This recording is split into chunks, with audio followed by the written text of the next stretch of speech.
I used to spend the night in hotel parking lots. What was I gonna do? I ain't had nowhere to stay, so I lived in the car. I had $35. And I said, come on, God, man, I've been trying to make this dream come true. You done left me out here like this. And I was crying so hard that he just said, I didn't like hear a voice or nothing, but he spoke to me, and however, he said, if you get up, I'm gonna take you places you ain't never been. Now I was finna quit.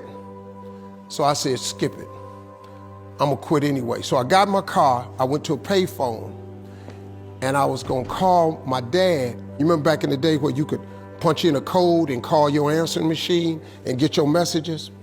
So I called and I punched in the code, and it said, doop. He said, hey Steve, this is Chuck Sutton with Showtime at the Apollo. We saw a tape of you. You're very funny. If you could get here Sunday night, we'd love to put you on television. Call me back, let me know if you can make it. So I hung the phone up, I'm crushed, because my whole dream of being on TV, and I couldn't get to New York. I got $35. How I'm gonna get to New York? I can't make it. So I'm standing there at the phone booth, and tears just coming down my face. I said, God, so that must be a sign for me to go home. Because this it, I ain't even got the money to go to the Apollo. My whole thing, I wanted to be on TV, I couldn't even make the dream come true. This is the most messed up moment. And so I said, man, let me call this dude back and see if he said this Sunday. Because maybe he said next Sunday, and I can hustle up a little bit of money or something. I don't know what I'm gonna do, but let me just call him back. So I called him back. Steve, this is Chuck Sutton, Showtime at the Apollo. We saw a tape of yours. You're very, very funny. Look, we have an opening Sunday night at Showtime at the Apollo. If you can make it, we'd love to put you on TV. I said, it's this Sunday. Before I hit the button, I heard, doop, you have another message. Now, it wasn't there before. So I punched my code in. I listened to the second message. It said, Steve Harvey, this is Tom Silver from the Comedy Caravan. This was a Thursday.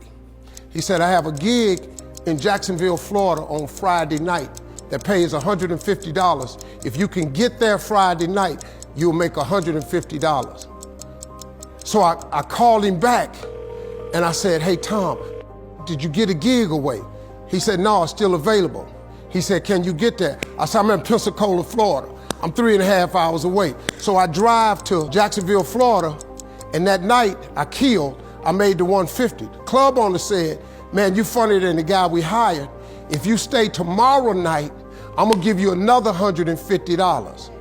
So now I got $300 now. So I get on the phone, I call Chuck Sutton. I say, hey man, is the gig still available at Showtime at the Apollo? He said, yeah, we got one opening left. I said, I'll be there. So I called Eastern Airlines, who used to be open back then. They had a special for $99 going from Jacksonville, Florida to New York round trip. So I parked my car at the airport. I got it.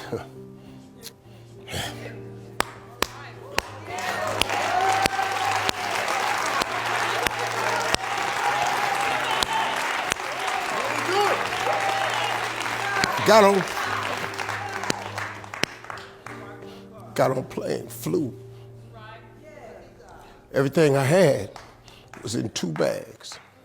Got to the Apollo. I said, hey man, I'm here. I got there at 11 o'clock in the morning. He said, you can't stay here because you don't come on to the late show tonight. I said, man, I ain't got nowhere to go. I said, if you just let me stay in this building, man, I ain't gonna move around nothing. I ain't got nowhere to go. I'm in Harlem, I can't go back out here. I got these 2 bags. I got victim wrote all over me, man. So he said, all right, if you go upstairs, don't come down. So he put me in the dressing room on the 6th floor. So that's where all the comedians was. So I stayed up there. I got hungry around 3 o'clock, and I couldn't take it no more. So I went back downstairs, a dude named Alton Liston. I said, hey man, he said, man, I thought I told you, don't come down them damn steps.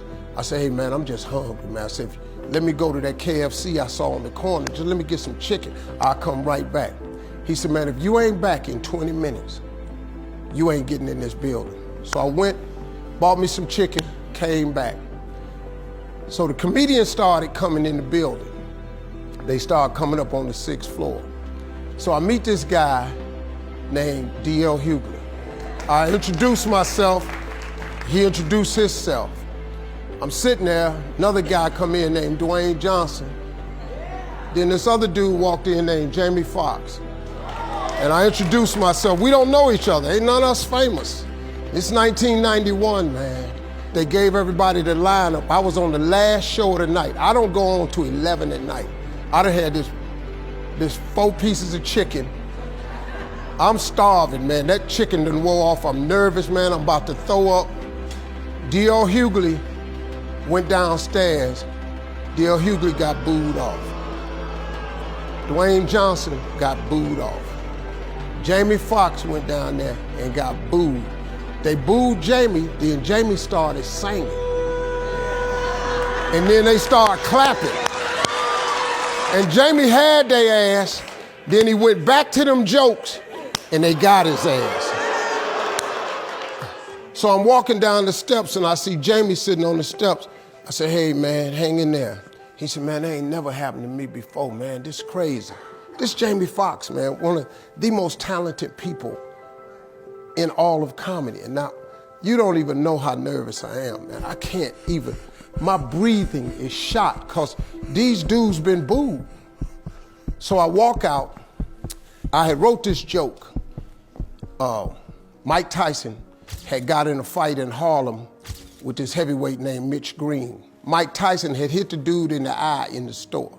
Now he was on the news, his eye was swollen. So the joke I wrote was, they was interviewing Mitch Green and he was telling everybody what happened, but his eye took over the interview.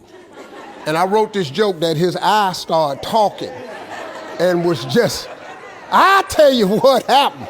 The heavyweight champ's fist is coming towards my face. I just said, Lord, Lord, Lord. And I wrote this whole joke about this dude's eyeball talking. And when the punch came, and all this here, the Apollo, man, they went crazy. They lost their mind. I got a standing ovation, man. I walked off stage, man, just started crying. I couldn't believe it. They paid me. I made $750 for being on TV for one night.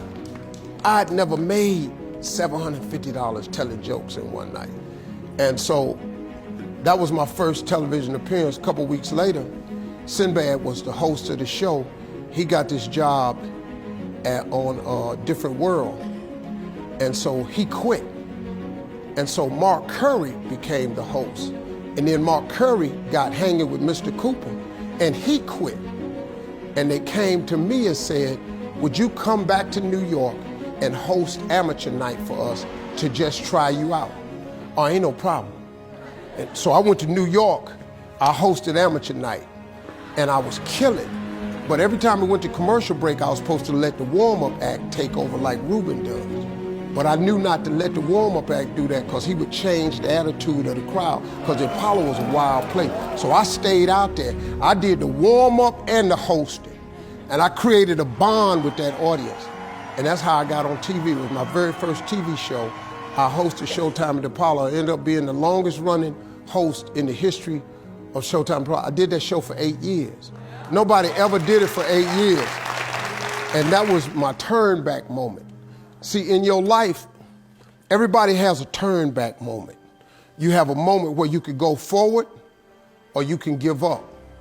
But the thing you have to keep in mind before you give up is that if you give up, the guarantee is it will never happen. That's the guarantee of quitting, that it will never happen no way under the sun. The only way the possibility remains that it can happen is if you never give up no matter what. Because God is always coming. He's never too late. At your worst moment, look man, when they told me I had to be in New York, I saw no way I could get there. But that God though, he make the phone ring. I end up in Florida, I make $300. Then I go to New York, I make $750. Almost got $1,000. out of nowhere. That's what happened to me. That was my moment of never giving up. That's when I first learned that faith was everything, that you have to remain faithful.